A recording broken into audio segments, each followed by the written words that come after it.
Hey guys, it's Penguin here, and welcome back to another gold making video.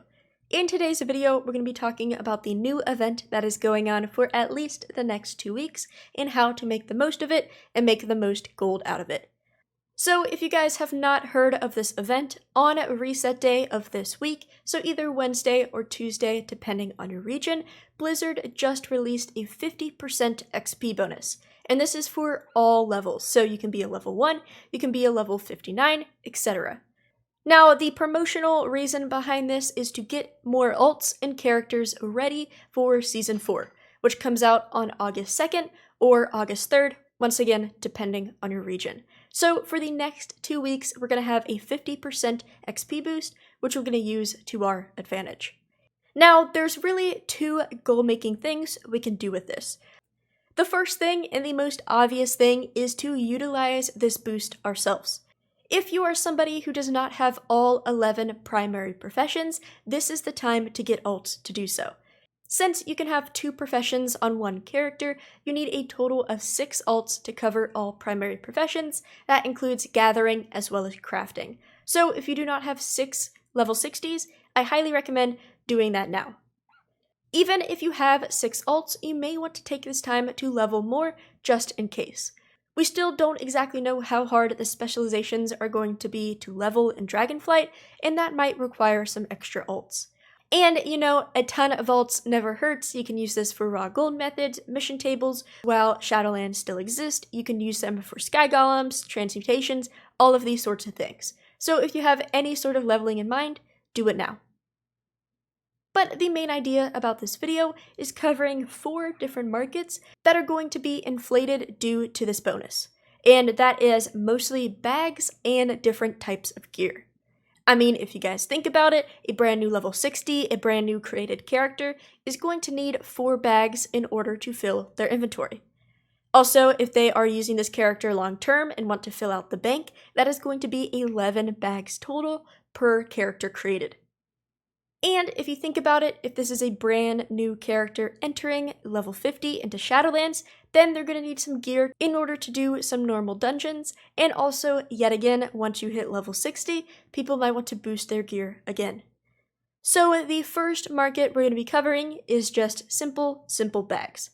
Now technically, this could be bags of all expansions. I've talked about this before, but not every person actually buys the best value bag. The best value bag being the current main content ones, which is either the pouch or the shrouded cloth bag. A lot of people tend to just buy the bag they're most comfortable with, or, you know, whatever they're just most used of buying. So netherweave bags, hexweave bags, deep sea bags, all of these different types of expansion bags may get sold. However, the most common one that we're going to be focusing on in this video is these 2 Shadowlands ones right here. So if you are somebody who has not leveled up tailoring, this is the perfect time to do so. This is very, very easy to get, and it is very cheap to make. All it requires is a handful of silk or cloth, either 15 or 20, and then you need either 25 or 15 penumbra thread. I can give you a tip right here that you can buy penumbra thread for a discount, so not for 9 gold, but at 7.2 gold, if you are exalted at a major city, and go buy it at that major city. So if you're exalted with Orgrimmar, go to the tailoring vendor in Orgrimmar and buy thread for 7.2 gold. So just to show you guys here, currently on my server, it cost me 139 gold to craft the shrouded cloth bag, and if we open the auction house, they're currently selling for about 200 gold. So we're making about 50 gold profit per bag. As you can see, about 30 minutes ago, I sold some, and as I mentioned before, it sold in a batch of 4. So that's a brand new alt getting some bags. Then same goes to the lightless silk pouch. And these have been selling like hotcakes for everybody. I'll put a few screenshots of people that have shared basically the results this past day or yesterday night, and people are selling a ton per day. I have to admit, my sales don't look super impressive because I've been doing other things, which I will talk about in the future, but if we go through the mailbox, as you can see, there are a lot of bags in here.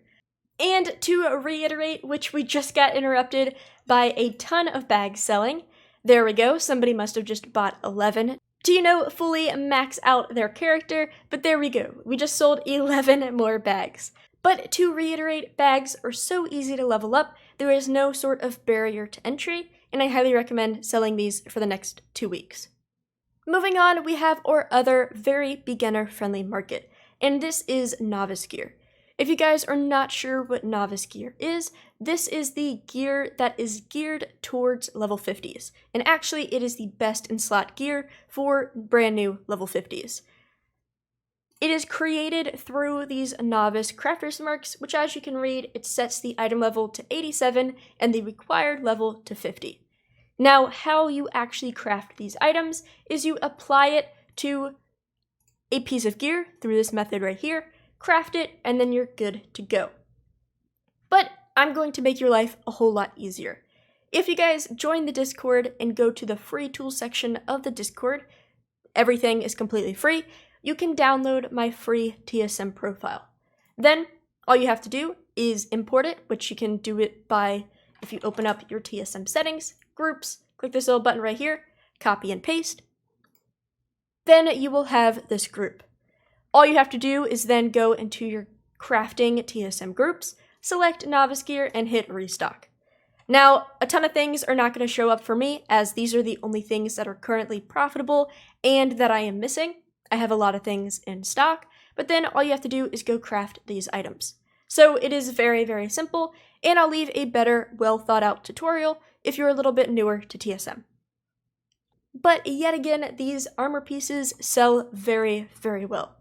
Excuse all of the expires, but if we go into the mailbox yet again, we have a ton of gear that is sold right here. We have some rings, we have some Shadowlands gear, and there's some more in the mailbox, but we have some arm guards, we have some gauntlets, etc., etc.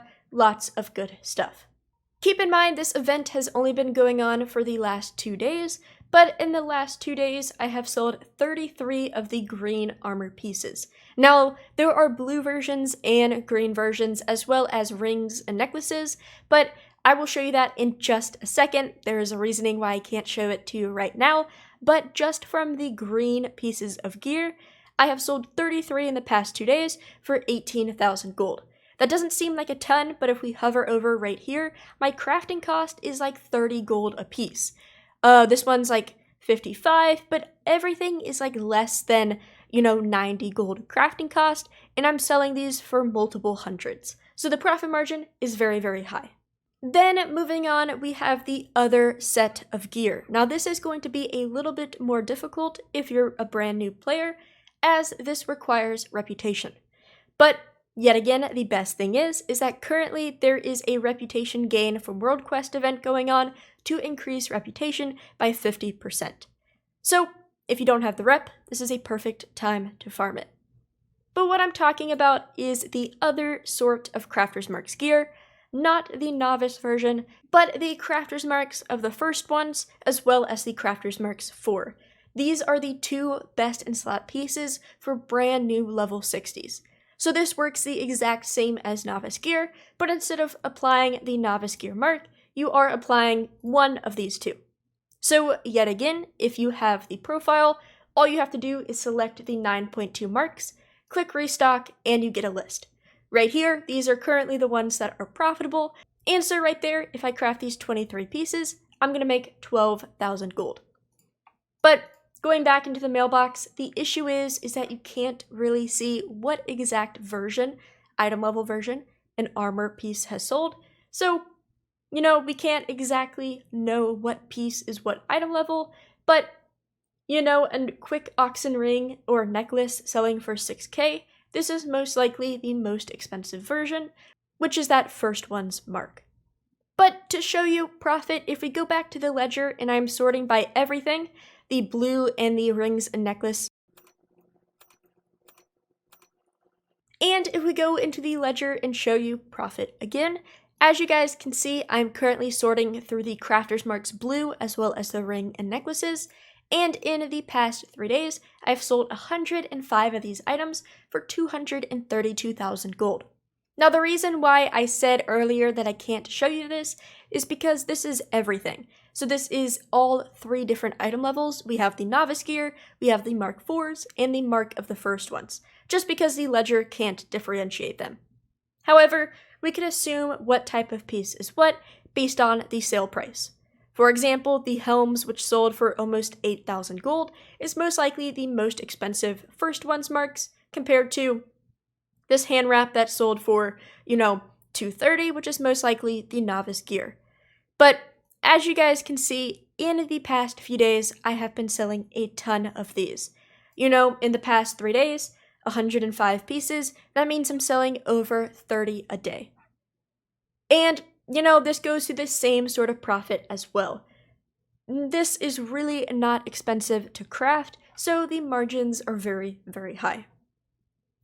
And so those are the 3 big markets I want to talk about. Now, I'm throwing in this 4th one just to let you know, but I'm not saying necessarily you have to invest in it. And this is legendaries. So, legendaries are still existing. I sell them on a daily basis. So if you're somebody who has legendaries leveled up, but, you either stop selling them or you took a break from them for whatever reason, this might have an increase of sales as well these next 2 weeks. New level 60s if it is an alt that they are willing to play, and the fact that we have the new Cosmic Flux alt sending ability, we can actually take Flux and send it to alt very easily. We can expect alts to actually make their own rank 7s. So it is just a thing to think about if you're a legendary seller. Once again, if you're interested in the data, in the past 3 days, I have sold only 20 legendaries, but for 500,000 gold. Of course, this is not all profitable, but I have seen some pretty good margins. For example, the ring right here that sold for 64,000 gold, this is very inflated on my server, so somebody reset the market at that point, but it only cost me about 20k to craft, so that's 40k profit right there. These cloth pieces, I have a crafting cost of about 8,000 gold or so, and I sell them, sometimes for 16,000 a piece. I've sold one for 7,000. This must have been either a low rank or I just crafted it for very, very cheaply. But even selling for 16k, if I crafted it for 8,000 gold, that's still an 8,000 gold profit. So if you're somebody who does have legendaries available, I would highly recommend going and crafting them. But yeah, guys, that is basically it. Legendaries have been doing very awesome. Novice gear, Crafter's Marks gear, bags have been doing very, very awesome within these past few days. And honestly, they will continue to be awesome throughout the rest of the expansion. But specifically, these next 2 weeks are going to be critical. So definitely, if you haven't already, go level characters, go get these markets controlled, and make some gold. As you guys can see, from recording, we have sold a lot more bags, and we even have a legendary sold right here, making us about 5.5k profit at our current crafting cost. But everybody, thank you so much for watching. Let me know how this week is treating you so far, and if you have any questions. But thank you once again, and as always, have a good day.